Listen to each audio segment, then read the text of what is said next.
भगवान कृष्ण ने सांब को भी इस प्रकार शाप दिया। वासुदेव उवाच।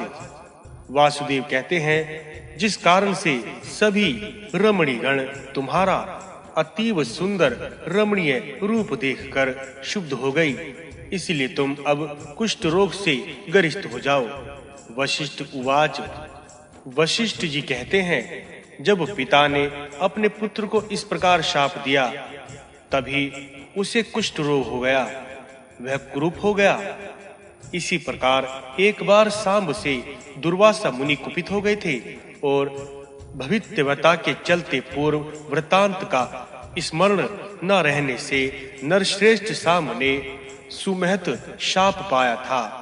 उस शाप से उनके पेट से मूसल उत्पन्न हुआ था, जिसके द्वारा यदुवंश का संहार हो गया था। दुर्विण्य के इस प्रकार के दोष को सुनकर विज्ञ जनों को गुरुदेव तथा ब्राह्मणों के सम्मुख विनीत हो जाना चाहिए। तदंतर अभिशप्त सांब ने भास्कर की आराधना से पुनः अपना रूप प्राप्त किया और अपने नाम से सूर्य की स्थापना चंद्रभागा के तट पर किया है। इधर नारद भी स्त्रीगण के भाव विपर्य को दिखलाकर तथा सांब को शाप दिलवाकर वहां से अंतर्ध्यान हो गए। चौथा अध्याय। बृहद्वल उवाच। राजा बृहद्वल पूछते हैं, यदि सांब ने चंद्रभागा नदी के तट पर सूर्य की मूर्ति की स्थापना की थी, तब उसे आपने जिस प्रकार कहा है, उससे प्रतीत होता है कि यह सूर्य का आग स्थान नहीं है। वशिष्ठ उवाच। ऋषि वशिष्ठ देव कहते हैं, यही सूर्य का आग स्थान है। बाद में सांब ने यह निर्माण कराया। मैं विस्तार से इस आग तत्व का वर्णन करता हूँ, तुम सुनो। अनादि लोकनाथ जगतपति नरगण के अधिपति मित्र रूपेण अवस्थित तथा देवता ने पूर्व में एक बार तपस्या की थी, जिनकी उत्पत्ति तथा विनाश नहीं है। ऐसे नित्य अक्षय रूप शीर रहित ब्रह्मा ने समस्त प्रजापतियों एवं विविध प्रजा की सृष्टि की।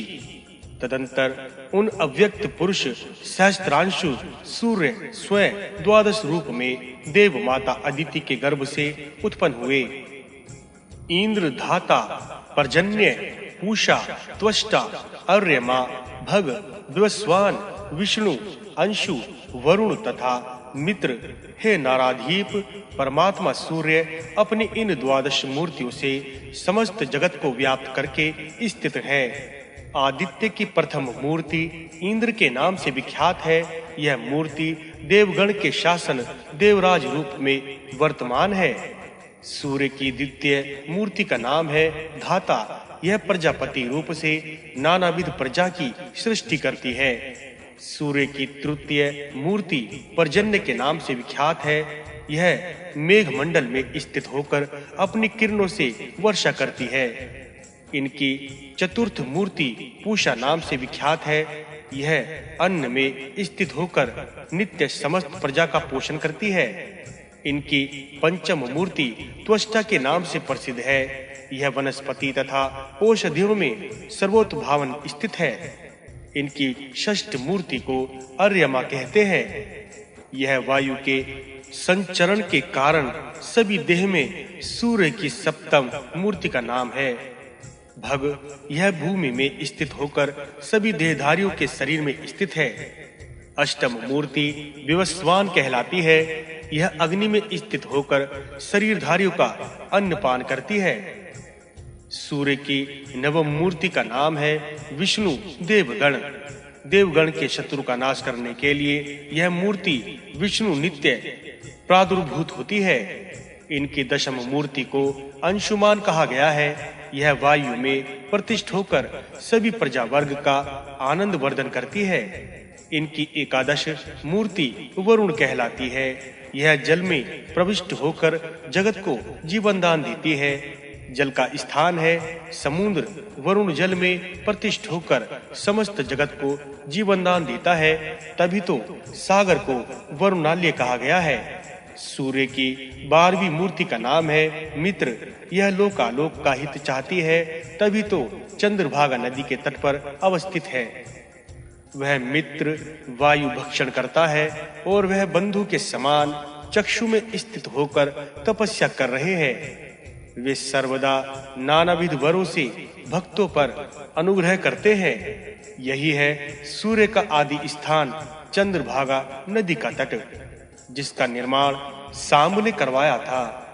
मित्र जहां अवस्था करते हैं उसे मित्रवन कहा गया है। इस प्रकार से सविता द्वादश मूर्तियों में स्थित है। मनुष्य स्वरूप द्वादश आदित्य लोक को जानकर नित्य सुनकर तथा पाठ करके साधक सूर्य लोक में पूजनीय हो जाता है। 5वां अध्याय प्रारंभ। वृहद्वल उवाच। वृहद्वल जिज्ञासा करते हैं, यदि सूर्य सनातन आदि देव है तब वर प्राप्ति हेतु प्राकृत व्यक्ति के समान उन्होंने तप क्यों किया? वशिष्ठ उवाच। ऋषि वशिष्ठ देव कहते हैं, सूर्य के इस प्रकार रहस्य की कथा तुमसे कहता हूँ। पहले मित्र ने महात्मा नारद से कहा था, पहले मैंने तुमसे सूर्य की जिस द्वादशा मूर्ति की कथा कही है, उनमें से मित्र तथा वरुण तपस्या में लगे थे। उनमें से वरुण केवल जल पीकर तप करते हुए पश्चिम सागर में अवस्थित थे तथा मित्र इस मित्र वन में वायु भक्षण करके तप कर रहे थे। तदंतर मरुत पर्वत के अंग गंधमादन से सभी लोकों से होते हुए विचरण करते नारद देवर्षि वहां आ गए। जहां मित्र तपस्या कर रहे थे, उनको तप करते देखकर नारद को अत्यंत कुतूहल हो गया।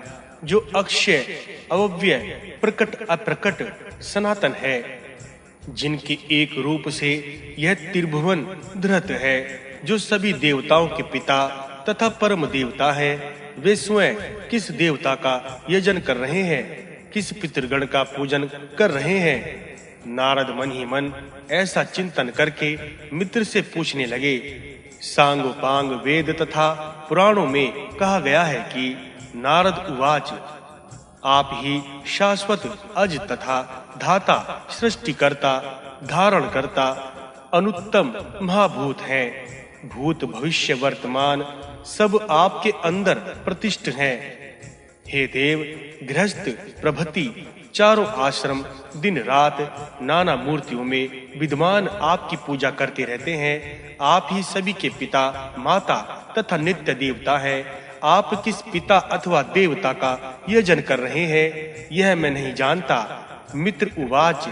मित्र कहते हैं, यह कथनीय कथा है, परम गोपनीय है। हे ब्राह्मण, तुझ भक्तिमान से मैं वह यथायथ रूपेण बतलाता हूँ, जो सूक्ष्म अविज्ञ अव्यक्त अप्रकाश अचल ध्रुव नित्य है, इंद्रिय इंद्रियार्थ है, तभी सभी प्राणियों से जो बहिर्भूत है, सभी प्राणीगण की अंतर आत्मा तथा क्षेत्र यज्ञ है। वे त्रिगुणारित पुरुष रूपेणा विश्रुत है। वे हिरण्य गर्भ भगवान को जो बुद्धि स्वरूप कहे जाते हैं, जो अपने एक रूप से त्रिलोक को धारण करते हैं। सभी देव देवियों के शरीर में वे अशरीरी रूपेण निवास करते हैं। सभी शरीर में वास करने पर भी वे कर्मों से लिप्त नहीं होते। वे हम सबकी अंतर आत्मा है तथा सभी देहधारियों के साक्षी स्वरूप हैं। वे कभी भी किसी के द्वारा ग्रहण करने योग्य नहीं है। वे सगुण निर्गुण विश्वरूप तथा ज्ञान गम्य कहे जाते हैं। वे सर्वतः पाणी पाद युक्त चक्षु मस्तक तथा मुख युक्त हैं। वे सर्वतः सबके कर्ण हैं तथा समस्त लोक के सब कुछ को घेर कर अवस्थित है।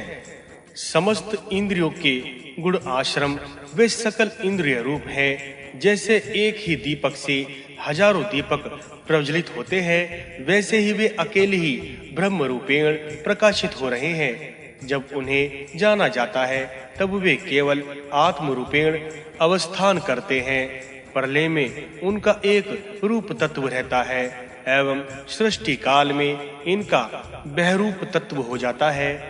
यह एक नित्य स्वरूप है। इन एक ईश्वर के अतिरिक्त इस जगत में कोई भी स्थावर जंगम प्राणी नित्य नहीं है।